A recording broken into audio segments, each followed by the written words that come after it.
Welcome to Luca and Miguel. Enjoy the video. In this video, I will explain how to make Halal beer.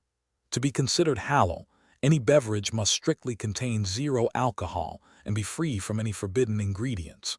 Traditional beer, by its very nature, contains alcohol produced through fermentation, rendering it impermissible. Therefore, when we speak of Halal beer, we are referring to specially crafted non-alcoholic alternatives that capture the essence of beer without the intoxicating effects.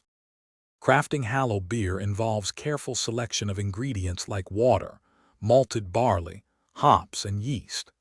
The key is to manage the brewing process to either prevent alcohol formation entirely or to remove it completely after a brief fermentation. This often involves specialized yeast strains or halted fermentation. Crucially, every single ingredient used must be verified and sourced from certified Halal suppliers to maintain compliance. Hey everyone, if you're finding this video helpful, please hit that like button and subscribe to our channel for more content.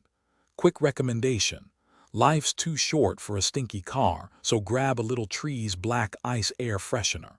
It's perfect for keeping your ride fresh, especially after a long day. You can find the link and other great deals in the description below. Now, let's get back to the video. Ensuring a truly Halal product requires rigorous quality control measures to guarantee absolutely zero alcohol content. Seeking certification from recognized Halal authorities is essential. They provide independent verification of the entire production process.